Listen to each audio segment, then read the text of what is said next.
You see that wiggle on the top of your screen? We're having problems with our editor this week, and that's the reason we're going to show you an oldie but a goodie this week. This show originally aired January 18th, 1996. Hope you enjoy it again.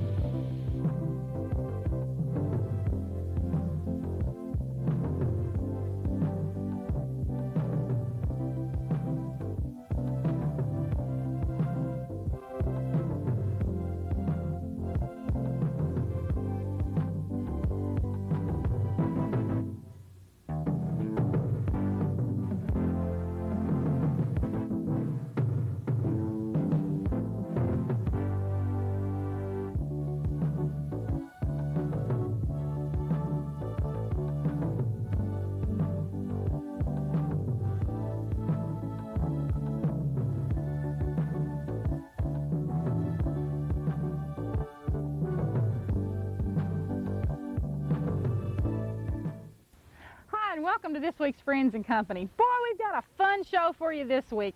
We went out to Sulphurwell Academy Road and visited a couple out there named Pat and Ann Overcast, and they whittle canes, so walking canes and walking sticks and stuff like that.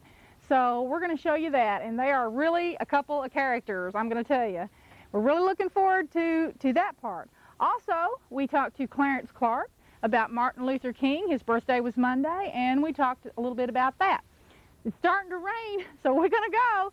Stay tuned for Friends and Companies right after this. You ready?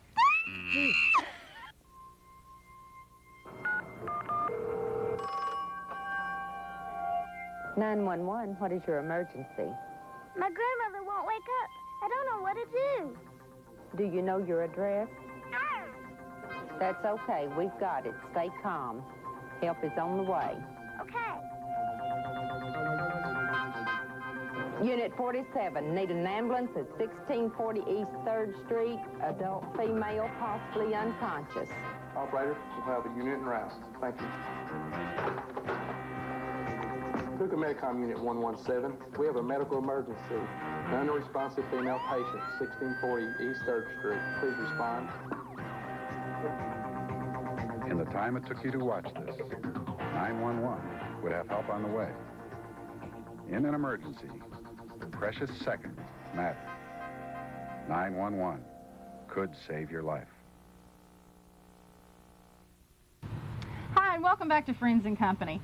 Now we're here on Sulphurwell Academy Road, and we have a really fun segment for you this time. We're going to talk to Pat Overcast and his wife Ann, and they are whittlers. And did I say that right? You did say that right. You're not whittler. It's We Whittler's Knob. We Whittler's Knob is the name of Everybody your place. says that I've got my name spelt wrong on my sign out there, but it's not Whittlers, it's Whittlers. Okay. So I guess it's whatever you want left it the to H be, huh? out and went right on. Didn't have any problem with it. It catches a lot of attention. Yeah. Well, you've really got a nice place here to do this. You whittle canes, right? I make walking sticks, hiking canes, and I do it all by hand. Ah. Now, what's the difference in a walking stick and a hiking cane? Now, a hiking cane is a tall one. Oh. Like this. That's a hiking cane. This one here will be a walking stick when I get through with it. Okay. Now, I've got several inside, and when we go inside, I'll show you the difference when we get in there. Okay.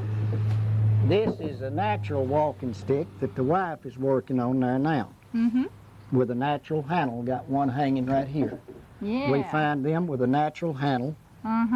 They're a lot stronger and a lot better. Well, that was going to be one of my questions there. Where do you find your wood? And do you go out and find it, or do you order it, or how We do go out in the woods just all over the county. And anywhere that people give us permission, a lot of West Vaco property we go on. And we find our own material. With the exceptions of, like I say, when we go inside, I'll show you the pine knots and stuff that we go up in East Tennessee and get. Okay. All right. Well, is there any particular kind of wood that you like better? Sourwood. Sourwood. Sourwood and poplar is better to work with than some of the others. Okay. About retiring. Okay, yeah, I was supposed to ask you about retiring. Okay, yeah, see, I kind of clued him in on what we was going to talk about before we started, and then I didn't do it, did I? No. We was going to talk about what he did before now. I can keep up with you, Mike, because I know where the other part is. It's down in her underwear. You weren't Mine's supposed right here. You weren't supposed to tell that. Yeah, I work. work. Put it somewhere. I worked with the forestry for 20. Look at this. You're just going right in from the Mike being in my underwear to Yeah. working at the forestry. Yeah, What a I worked with the transition. forestry about 26 years, and I retired in May of '95. And then this is what we do now. It's just a hobby, and if anybody wants to buy one, we'll sell them one. But Okay, but this is not really a business of yours. You not didn't really any set up business. to do Not this any to make business. No, it's not set up to make money. money. Just something you enjoy Just doing. something we enjoy doing, and if we can sell a few, pay for gas and our time, that's what we do. Yeah. But we enjoy doing it.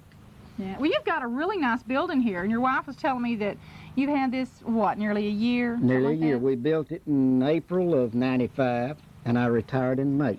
Mm-hmm. And we've really enjoyed it. Yeah, it's really nice. A great place for you to do this. On warm days, you can sit out here on the porch and do this. On and cold days, go in, build got a your fire. wood stove in The there. only thing about my building, we just don't have a bathroom, but we got a slop jar in case of emergencies. Well, that's all you need. Yeah, and but we do a lot of our work in there.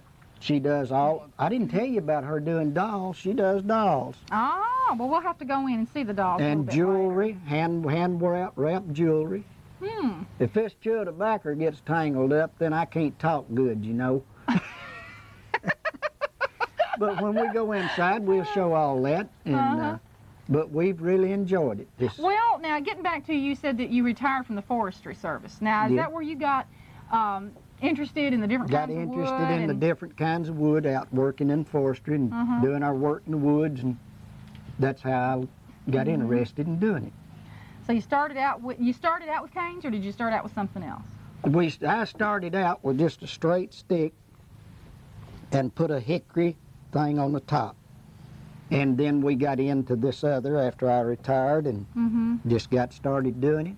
And then I got to carving them, and I'll show you my rattlesnakes and my copperheads and all that. I can't wait to see them. But listen, show us what this is down here. You was telling me earlier about the way it's got the twist in it. Explain about that. Now this is a vine grows around here, is what makes this knot, this in here. The tree growed that way. So that was just a little... The vine will always go to the left. It'll never go to the right. It always goes to the left. South of the equator, the vine will go to the right.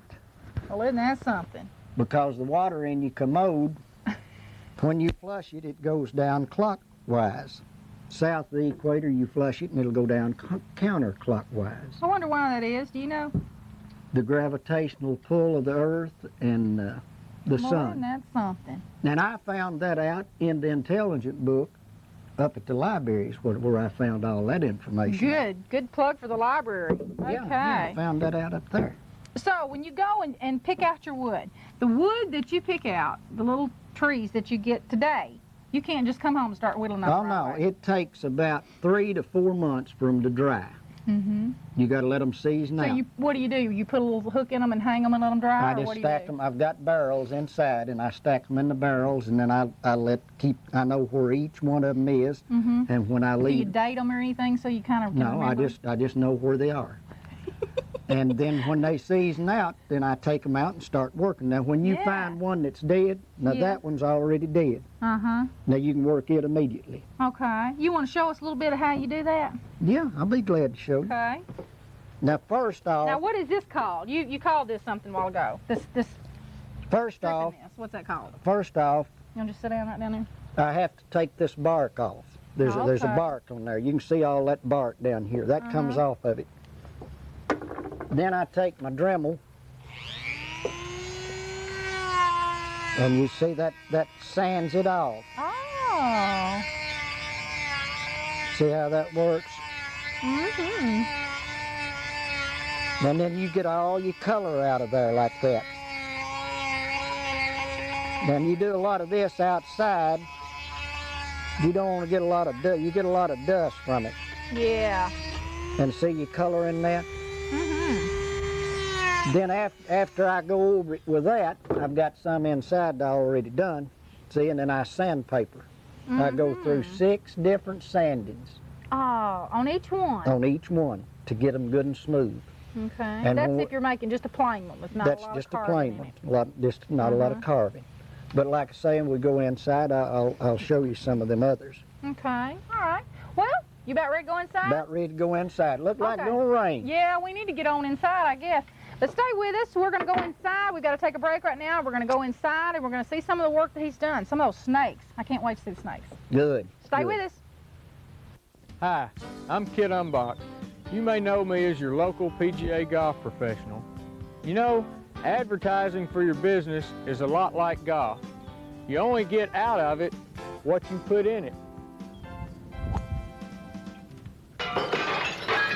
But your aim can be better than mine by targeting your audience on CNN, ESPN, TNN, and TNT. So give me a call today, and we'll work on a swing that best suits your business. Hi, welcome back to the show. Well, now we're inside the cabin here of Pat Overcast, and he's going to show us a little bit more that we talked about outside on the porch, and now we're going to see where he actually makes his walking sticks, right? That'll be fine. Right here's where we'll start then. I have some here. Now this is what the sticks look like when we bring them in with the bark on them. All right. We sit down, we take all that bark off. Then this is what they look like after the bark is took off. And I put these in here and let them dry. You have to let them dry about 3 to 4 months before you can work them. And after these season out, you just scrape the bark off is all you've done. Right. You haven't done the thing you were doing out on the porch a while ago, right? No. Okay, that comes I've after got the bark off. After these season out, then I take them and Dremel them. Okay. What I was doing outside a while ago when I take that Dremel and sand all this down. These are the ones that is ready. When it dries, I'll carve the faces in there. I'll show you the faces when I get over here. So you have to really kind of plan ahead and You know have sort to- of what you're going to do with it. You have to plan ahead, yes. Okay. And when these season out, and after I Dremel them, then I move them over to this barrel here. Okay. Now these have been Dremeled. You can see the difference in them. They've been Dremeled. Yeah. That's been sanded down with a small Dremel tool. And then after they're Dremeled, the pine knots, then I take them over here and I drill them and start here, and I put about a 3-inch with a hardwood dowel with wood glue in there with split ends on them with wedges in them. And then that's just becomes a piece of the stick. Then after I get all these worked up, then I sit down and start with these sticks. Then you hand sand them. You go through 6 different sandings with these. Gosh. You go 6 different from things. 120 grit to a 600 grit. Woo! Real fine sandpaper. Real fine sandpaper. Well, this right here is where the vine was, right? This is where the vine. Do you have grew. to dig the vine out, or I does have it to- fall out? No, I have to take the vine out. Oh. Then after you get them sanded, and the ones that I'm not going to carve, after I get through sanding and they're sanded down, the ones that I don't carve, then they're ready to polyurethane. I use a high gloss exterior polyurethane on them. Then I move them to this barrel. Now here's one that's been sanded. This one I carved. That's going to be a timber rattler. Ooh. And see, there's no scales on that one. And this is the face that I carve. Yeah, hold it real still so Don can get a good shot of it. That's the face that I carve in them. They call them wizards. I call them wood boogers.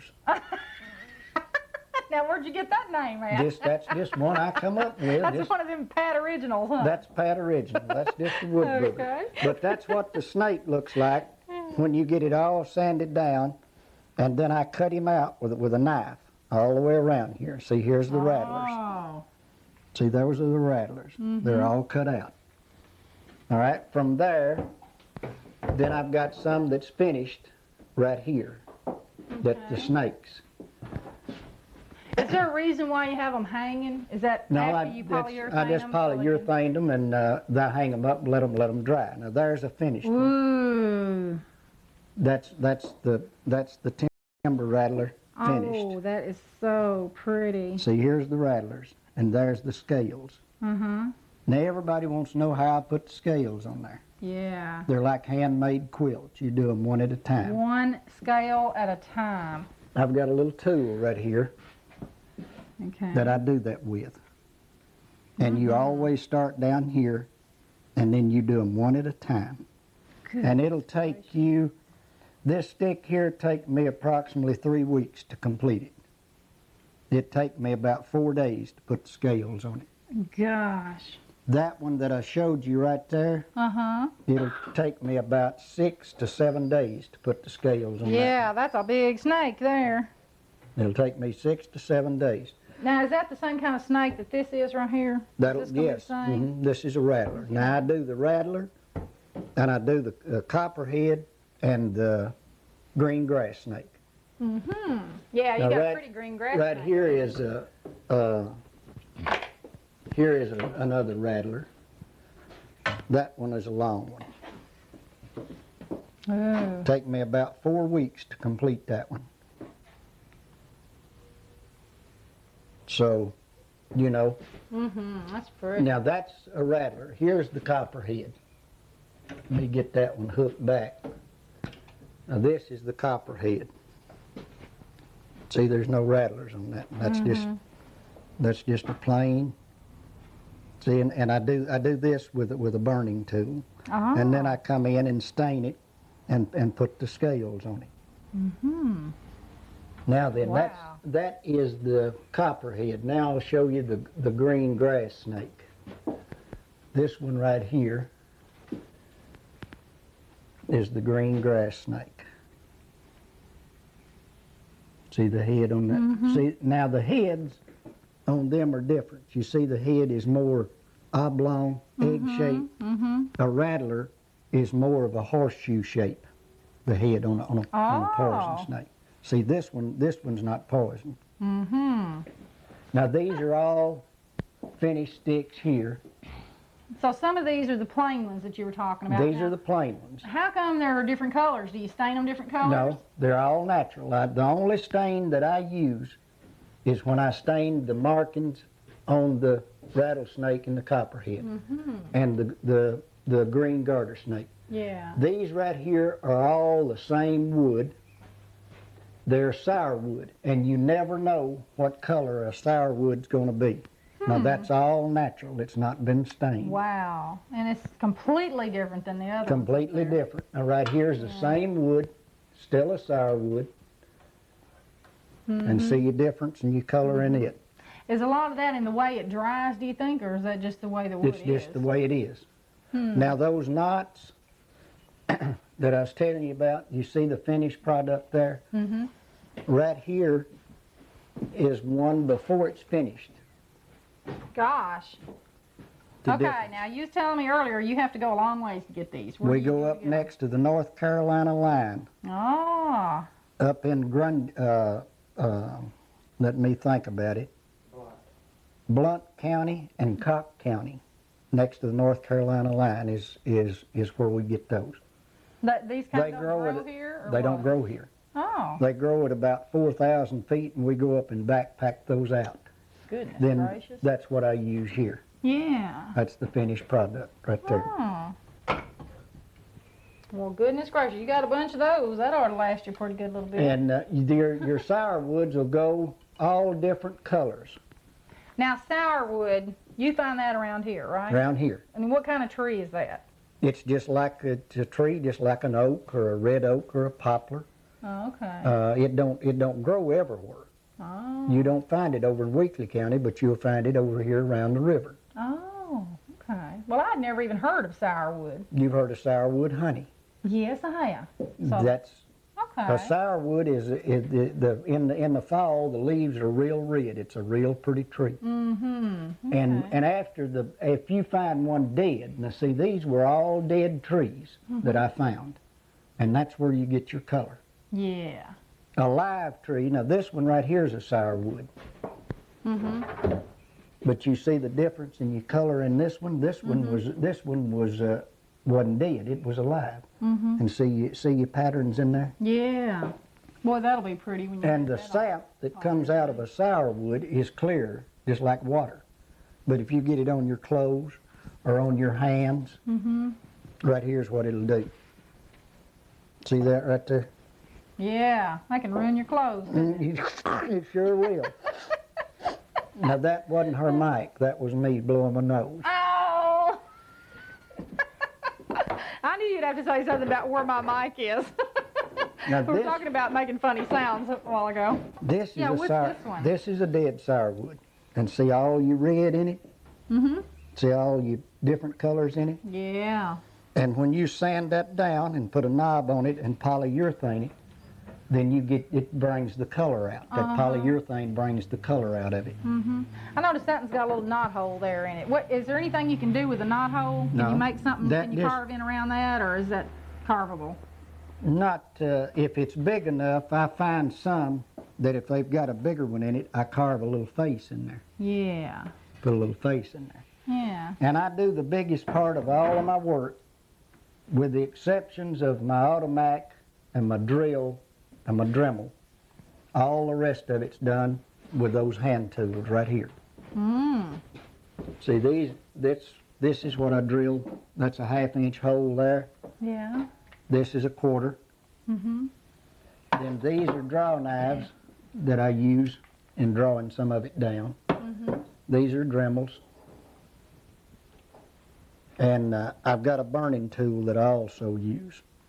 Now I also put doorknobs on some of my walking sticks if people request it. Ooh, those are pretty. Now that's an old porcelain doorknob right there. That's an antique.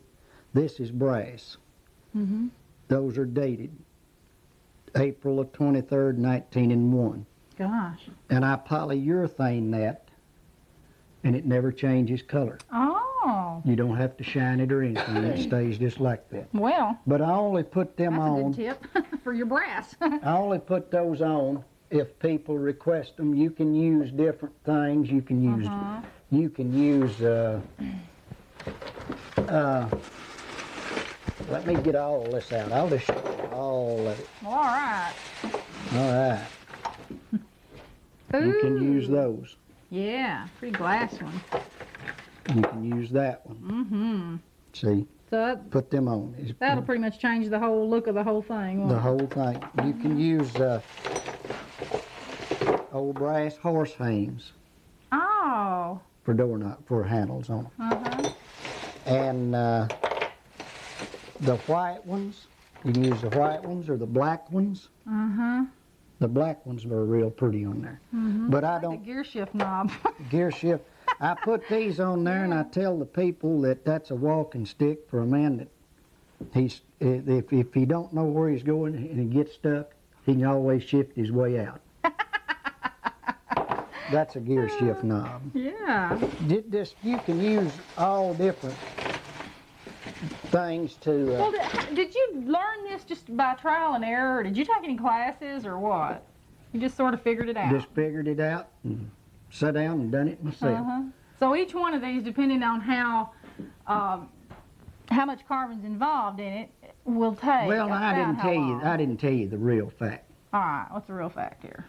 Come Ann and I went about 3 or 4 months ago. We went up to East Tennessee and we'd taken a 3-day carving school on the techniques of different carvings and different things. That was 3 weeks ago? No, about 3 or 4 months ago. 3 or 4 months ago.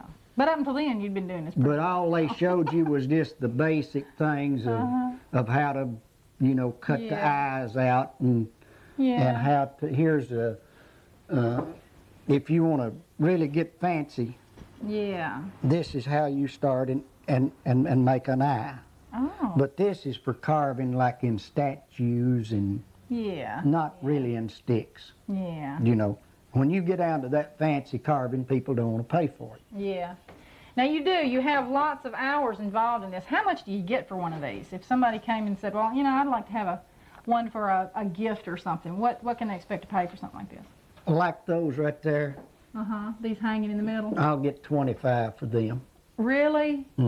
as much time as you have involved. And that's cheap. Yeah, that's real cheap. Now my snakes, they run a little more. Mm-hmm. When all my hand carved stuff runs a little more. But it's just a hobby, you know. I don't try to push the trade. If they want to buy one, I'll sell them one. If they don't, all right. Yeah. Okay. So I don't. Well, is there anything else you want to talk about before we go to your wife? No, I guess you might ought to go to her. She's going to be mad at me. I don't want that to happen because, you know how. You got to live with her, so. I've been with her about 35 years, and I don't reckon I'd trade her off. Well, all right. And your wife's name is Ann. Ann. And Ann is also into a lot of creative things. She helps does. You with this some too, doesn't she? She helps with this. She does a lot of the sanding, and she goes with me out in the woods when we go hunting them. I use her for a pack mule. Yeah. We was out one day, and I told her, I said, we ought to buy us a donkey to pack these sticks out with. And I said, no, we'd have to feed him, build a barn for him. And I said, I've got you to pack them. So we went on down a little bit further, and I looked up in a tree, and I seen a big one up there, a nice one with a natural handle. I said, climb up there and cut that for me. And she said, donkeys don't climb trees, and just kept walking. Oh, well, she got you, didn't she? She got me. But she carves dolls and makes hand-wrapped jewelry, and we polish the rocks. We pick the rocks up down here in the gravel pits, and I got a tumbler, and I polish the rocks and cut them with a diamond saw, and then she takes them and makes jewelry out of them. Okay. Well, stay tuned. We're going to talk to, not Pat. Ann. You're Pat. We're going to talk to Ann right after this. So stay with us. You know, I laughed the night my husband suggested I take this with me. A telephone. I was just going out for ice cream, but on the way back home, my car just quit. A simple trip had left me stranded. Then I remembered I had the cellular phone. They sent a mechanic within minutes. What a relief. He fixed the problem, and I was back on my way. Of course, the ice cream melted, but thanks to this, I got home safe and sound. You're safe with New Wave Cellular. Call 644-1111 today. Special Moments Video Production Service at 208 North Brewer can now transfer your 8mm and Super 8 film, photos, and slides to video for easy viewing and sharing with friends and loved ones. Our office hours are 10 to 5 Monday through Friday and by appointment on Saturdays. Call Special Moments at 644-9303 for more information. At Budget TV and VCR Service, we have 2 full-time factory-trained technicians to service all brands of TVs and VCRs, as well as stereos, microwaves, and camcorders. We are your authorized warranty station for RCA, GE, and Zenith TVs, VCRs, and projection TVs. We have all of the latest testing equipment and stock a full line of TV and VCR replacement parts. That's Budget TV and VCR Service, open 9 to 5 Monday through Friday and 9 to 1 on Saturday, located at 130 East Washington Street in downtown Paris. Hi, welcome back to the show. Well, we're still out here on Sulphurwell Academy Road, and we're talking to Pat's wife, Ann Overcast. Hi, thank you for being with us this week. And boy, we've had the best time talking to your husband. How in the world do you put up with him? Take 2 aspirins first thing every morning. I can see how you'd have to do that. Boy, I tell you what, he's a character, isn't he? Yeah, that he is. Tell us, you have an interesting hobby here, too. You help him with some of the canes or walking sticks that he has made. And also, you've started doing something with dolls. Tell us about that. Well, I thought if he could whittle, I could, too. So the old saying goes, if you can't lick 'em, join 'em. Yeah. So I got to whittling dolls. And this is one that I started. This is the beginning of a head. And this will be an arm. It's done cut out and all ready to go. And this will be her leg and a boot. Oh. And then when I get through, she'll look like this right over here. So do you, with a saw, you cut out like the general shape of it, and then you whittle it from there? Okay. Then you just take the details, like make the fingers. And then on here, you'll take and carve and make the boot top, and then her leg, and then up here, and I put them together like they did China dolls with cloth bodies. Yeah. And then I make human hair wigs for the dolls. Oh. And I take and buy old wigs and cut them and make my own little doll wigs. Oh. Oh, So that way you can have a human hair wig on your doll. Yeah. Oh, this is so neat. And you paint the faces and everything. She won't win no beauty contest or anything, but she is hand carved. Yeah. Well, that's great. Carve her little nose and everything. See, there's her boots. She's got her boots. Well, how cute. And of course, no young lady goes out without her long-handled drawers on, so she's got her drawers, right. And she's got the individual fingers. You've even got her fingernails painted there. Well, of course. She's ready to go. Ready to go. Do you name your dolls? Well, we try to. What's her name? Well, I forgot Pat named her, and it was some Indian name, and I can't remember. Yeah. Well, I'll tell you, she looks like an Annabelle to me. Well, that would work. Now this, Wianka. He's saying Wianka over here. Now this is the other style. Now she's not carved. Okay.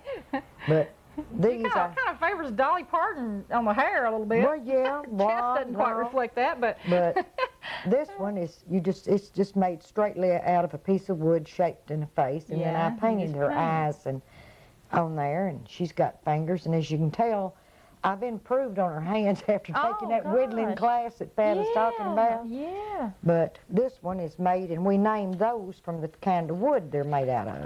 I call these Mother Nature's dolls. And this one is called Pawpaw Pollyanna. She's made out of a pawpaw tree. Oh, well, good idea. And she's got her little bitty feet. Yeah. Little knothole there. Looks like she's got a mole on her leg.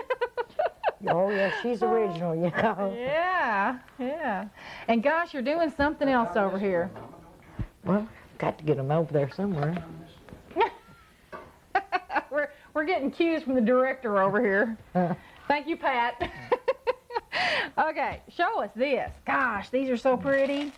Well, now these are rocks that we gather from here. These are just ordinary rocks that you find out of our creeks and the gravel pits here. It's quartz, quartzite, and agate is what you find most. And, of course, these are pretty here. They've already been tumbled and polished. We have 2 tumblers. One holds 4 pounds and one holds 6 pounds. It takes 42 days to get them completely finished. 42 days. Now, can you mix them up, put all different types of rocks in the tumbler at the same time? Now, some things you can't. Now, these you can, but when you go to like turquoise and things like that, they're soft, and that you can't put those in with a heavier rock like this. It would just chip them all to pieces. And then so I can make earrings. Pat takes, and he'll slice this rock completely in half, and that gives me a matching pair of earrings to wire wrap. Yeah. Okay, wire wrap. Now, we've been hearing a lot about wire wrap jewelry here lately. Show us a little bit. Well, now this is one. This is using the rock again that Pat sliced for me. And I've taken the wire, and I've wrapped it and made different designs on it. Oh. Is that real hard to do? No. It took me a while to learn. I wasted a lot of wire till I got the hang of it. And I see this is a bracelet made out of a rock. That's pretty. And it's got the little rosettes fixed on it. And then here's one that I've used semi-precious stone on. This is lapis here. Yeah, and you were telling me earlier that you order a lot of your stones here. You have got all different kinds. Tell us about that. See, this is garnet. The little red bead is garnet. And this is crystal. And this is rose quartz. And these 2 crystals were brought over from Rome in World War II, and they were given to me to use in my wire wrapping. Oh. And I'm very stingy with those. I don't use them too often because I don't have very many of them. And then I make, of course, earrings to match them. So this has got your garnet right in here. That's pretty pretty. You make clip earrings too? I've got the things to make them, but I've never made any because I sell more of the purest earrings. Yeah. Now this is one that I've made into a necklace. And see, I've wire wrapped the rock. Oh, that's really pretty. Yeah, that's really pretty. These earrings are really unusual. How long does it take for you to make something like a pair of earrings like this? One like this takes me about an hour. Oh, well, that's not too bad. So it's not too long, you know. No, I figured it would take a lot longer than that. Of course, you use your wire, and I have to twist it and all of that and to get these little designs in your wire. Well, how do you twist your wire? It's so little. I mean, how do you get the little twisties in there? This right here is what this, and I take 3 wires and put them together, and I've got a little pin vise. Is this the wire here? Mm-hmm. Well, that looks thicker than that. That is the thick one. See, there's more than one size. Okay. This is your little thin one. You take 3 of those. And I put them together, put them in my little pin vise. Then I tighten this down, and then I just turn the pin vise, and as you turn it, it twists the wire together in this little shape like that right there. Yeah. Oh, well, that's really pretty. And you've got rings. Oh, these are so pretty. See, now, these right here, this is a sunstone is what it's called, is the glitter in that rock. Yeah? Is that something you found around here? No. This, Pat and I were out west and found it and brought it back. Now, these were found here. See the coloration in this? You never know what you're going to get. But look at all the different blends in that one rock. Yeah. And how about these? Are these from here? Those are from here. That's quartzite. Now, this is bloodstone. Pat and I found that. I believe we was in Arkansas when I picked that up at the diamond mine. Didn't find any diamonds, but I got a bloodstone. So y'all take a lot of trips, and on your trips you walk around and look for wood and rocks. It's a wonder we haven't broke our neck. One's looking up and the other one's looking down, so you know. But it's just something that we enjoy doing. It's a hobby. Yeah. These are really, really pretty. Yeah, I can tell that you've put a lot of time into this. Love these rocks. Love these rocks. You've got a lot of rocks to work with here. Now, is this one that's been cut, or is that natural? That one's been cut. Gosh. Now, do you polish them before you cut them, or after you cut them? Now, this particular one was polished after I cut it. But we have found out that it's better to cut it after I've polished it. Then it lets this back have the pores in it, and when I cement it to the back of the earring of that, it holds better than it does on a slick surface. Yeah, and who's looking at the back of your earrings anyway? Well, you can't really tell the difference. It's after you cut into the rock, you can see the color is the same. Yeah. But it holds a lot better, and the wire, of course, is wrapped around behind it, so it covers it all up. Okay. All right. Well, gosh, this is real exciting, and you've got something here that looks kind of a Western flair here.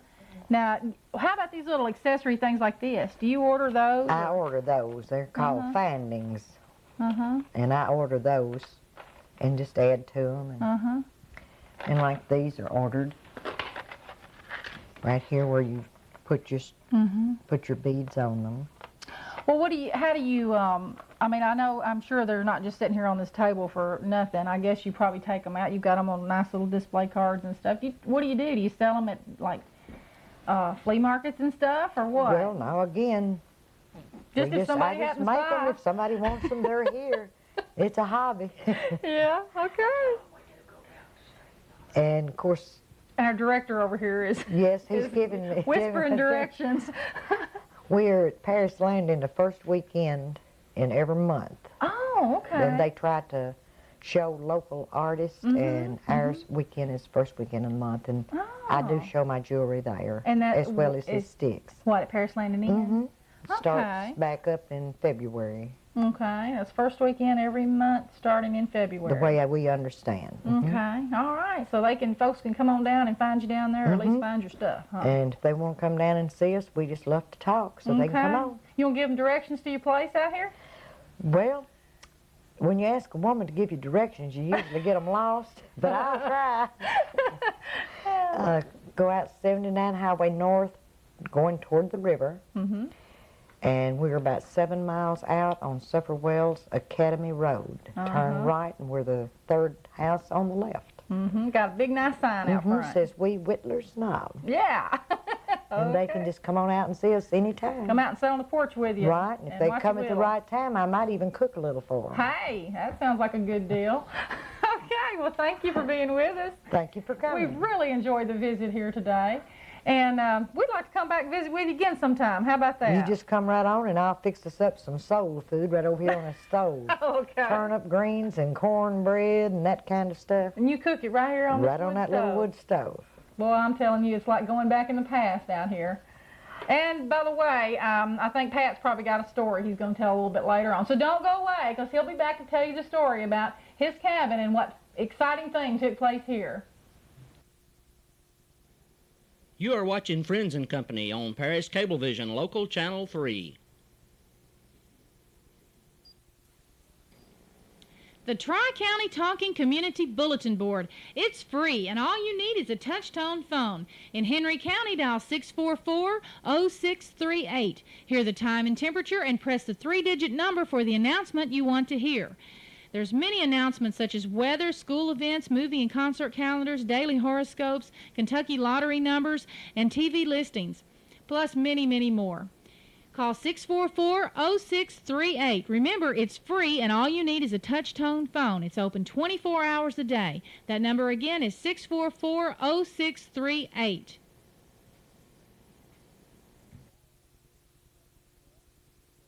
Okay, I got one other thing that I want to tell you folks about that happened here at Wee Whittler's Knob. Me and Anna sitting out here one day whittling, and we seen this car come by real slow, and there was 2 couples in it. An old couple and a young couple. They went by real slow and had Kentucky tags on it, and all of a sudden they put their brakes on and they backed up. Got out, walked up here and introduced herself, and he said his name was Dan Spann, and I said, yeah, and I'm Ronald Reagan too. I thought he was kidding, you know. Come to find out they're serious. He said, we're wanting to get married, and said we're looking for the preacher down here at Friendship Baptist Church.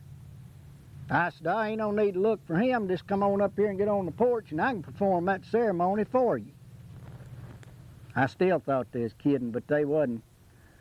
So we got in there and got on the phone, tried to find the preacher, and couldn't find him, and him and this girl got talking.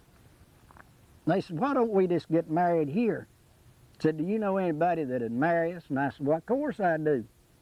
So I went in there and got on the phone, and I called up the courthouse and asked them if Jerry Bomer is in. Said, yeah. I said, let me talk to him. I said, Jerry, you won't believe it, but I said, there's a couple out of Paducah, Kentucky out here that's wanting to get married. Would you come out here and marry them? He said, I sure will. Said, I'll be there in about 10 minutes. Old Jerry pulled up out there and got out, and me and Ann done the singing, and that other couple was their witness, and we didn't have no rice to throw on them. I just throwed these whittlings that I got down here. When they come off the porch, I chucked a few whittlings on them instead of their rice. And so they got married, and the old boys, they lived down in Paducah, and he told us that we run a restaurant down there, and done told me the name of it, but I don't remember it, but I can find it. And he said, if y'all ever come down there, he said, the meals are free. So me and Ann gonna take him up on that. And that's all of my story today. And so I've enjoyed y'all coming out here and doing this, and so I hope y'all have enjoyed it too. Thank you very much. You say you saw a wild woman in the woods? Her world had everything she needed. She doesn't need anybody. Their world had nothing she wanted. Once word gets out, we might as well start selling tickets. When 2 worlds collide, can she survive? Natasha Richardson, Liam Neeson, and Jodie Foster in a brilliant one-of-a-kind performance as Nell. Premieres Saturday, January 27th, exclusively on HBO. Hi, welcome back to Friends and Company. You know, Monday was Martin Luther King Jr.'s birthday. He would have been 67 years old, and he is the most famous spokesperson for the advancement of black people. He was originally from Atlanta, Georgia. He was the son of a clergyman, and he later became a pastor himself. He held a PhD in theology from Boston University, and he was the leader of a 381-day boycott that brought an end to segregated seating on buses in Montgomery, Alabama. And that was probably his first major contribution in the way of getting things moving as far as civil rights. He received a Nobel Peace Prize. He was the youngest recipient of that at age of 35. So he has a lot, there's a lot about Dr. Martin Luther King that a lot of people in general, especially white people, may not really know. I'm not sure that they're teaching all of these things in schools today, and we thought that we would have a little segment on our show about it. And a lot of his nonviolent resistance tactics that he had, he adopted from Mohandas K. Gandhi. And we have someone here with us today who has actually met Gandhi and can tell us a little bit about that. And he is very involved in civil rights also. He is Commissioner Clarence Clark. He is the Vice Chairman of West Tennessee area, the State of Tennessee Human Rights Commission. And thank you, Mr. Clark, for being with us today. Thank you for having me. And I understand that you've got a story to tell us about your meeting with Gandhi. Can you tell us a little bit about when this happened and what the circumstances was? Yes, I can. I went in the service at the age of 18, and I was sent to the subcontinent of India. We landed at Bombay. We went by train to Calcutta, and I was really impressed and in awe of this huge metropolitan area with millions of people. As you know, India has one of the largest populations in the world.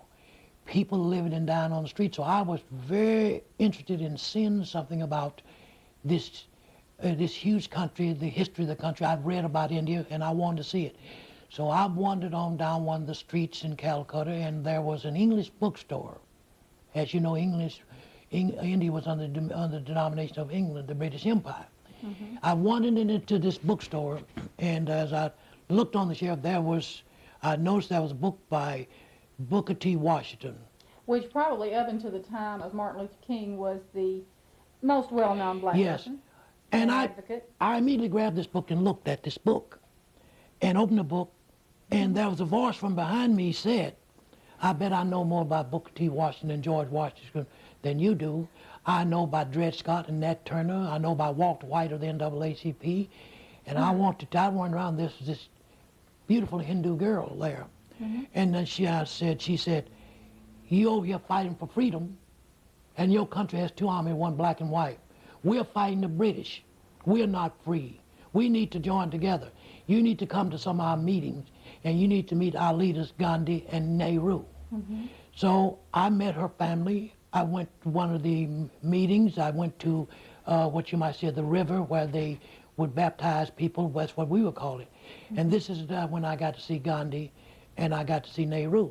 And I want to say this, that I guess, didn't know it then, but I guess that Dr. Martin Luther King and I have something in common, because basically that's where in the later years in reading, that's where he spent some time in India with Gandhi, and he learned the technique, the philosophy of passive resistance and nonviolence. Mm-hmm, mm-hmm.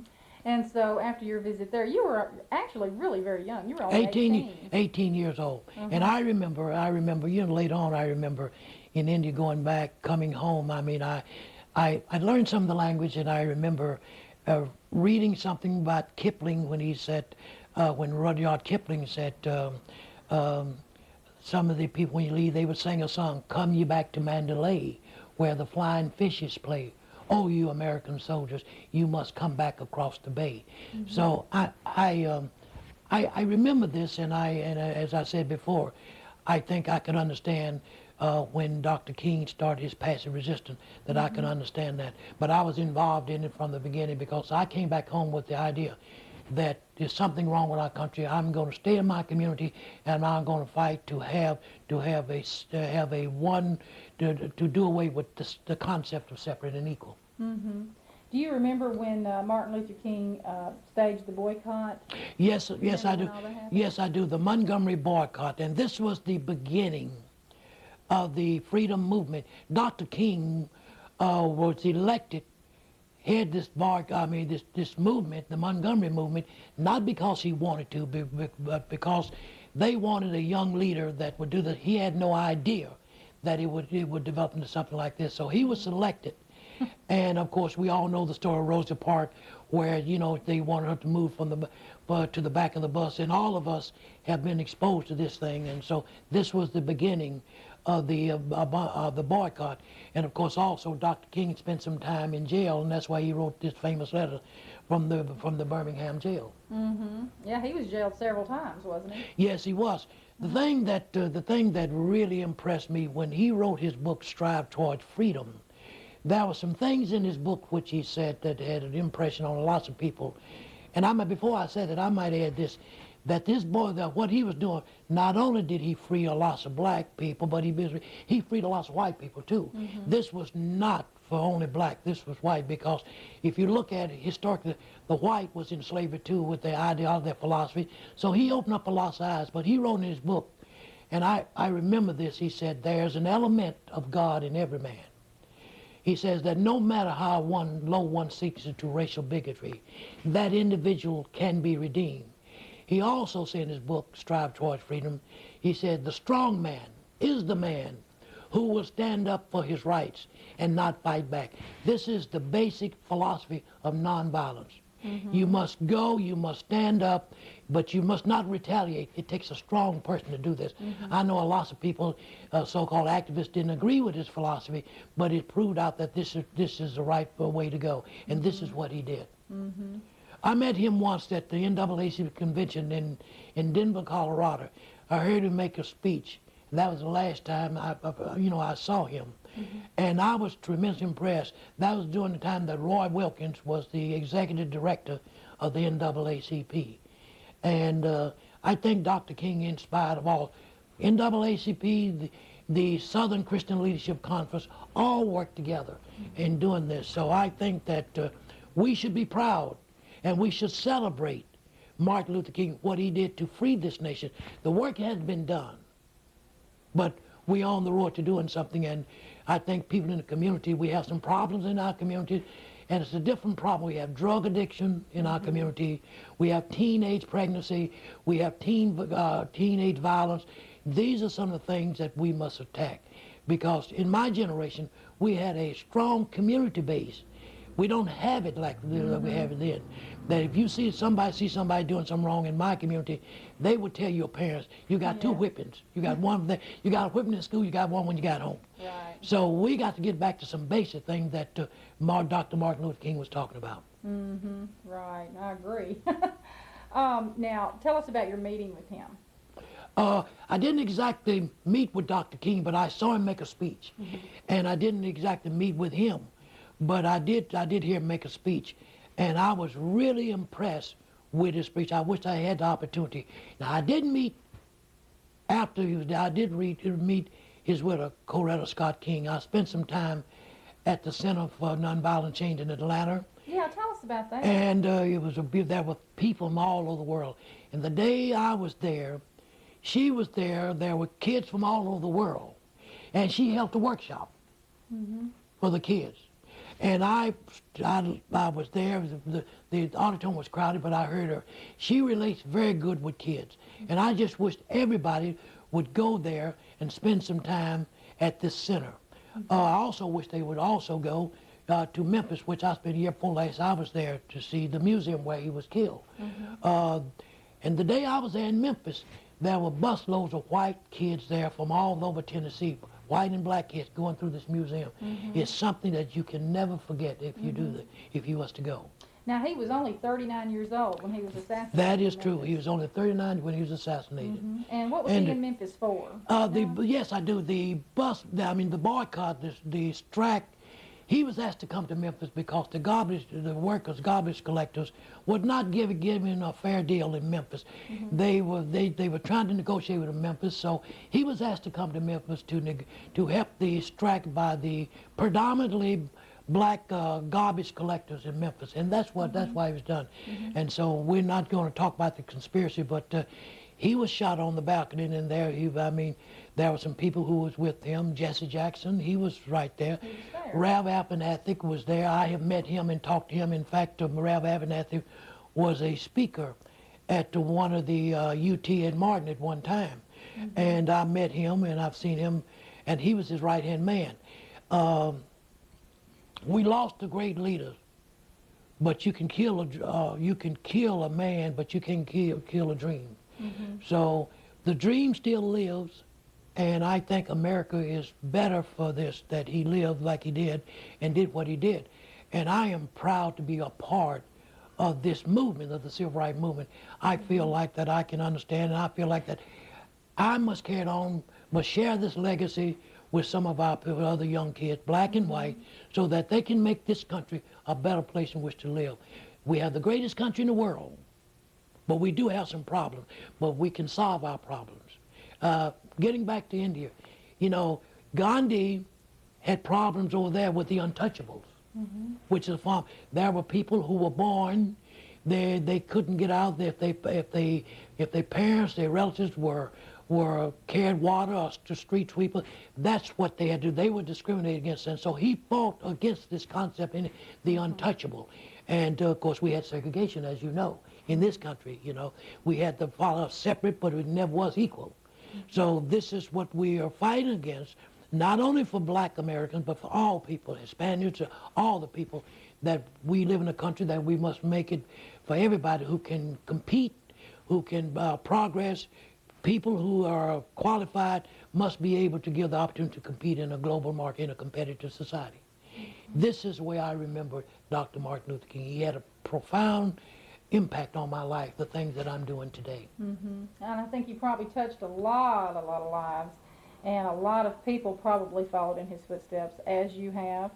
And you are, as I said earlier, the commissioner and the vice chairman of West Tennessee, State of Tennessee Human Rights Commission. Yes. Now tell us a little bit about your job. The Human Rights Commission is a state agency that was enacted by the state legislature, which is responsible for enforcement of any discrimination law that comes before individual in business, industry, or in the private sector. I might add this, that all kind of people call me for help. White, black, young, old, all kind of people.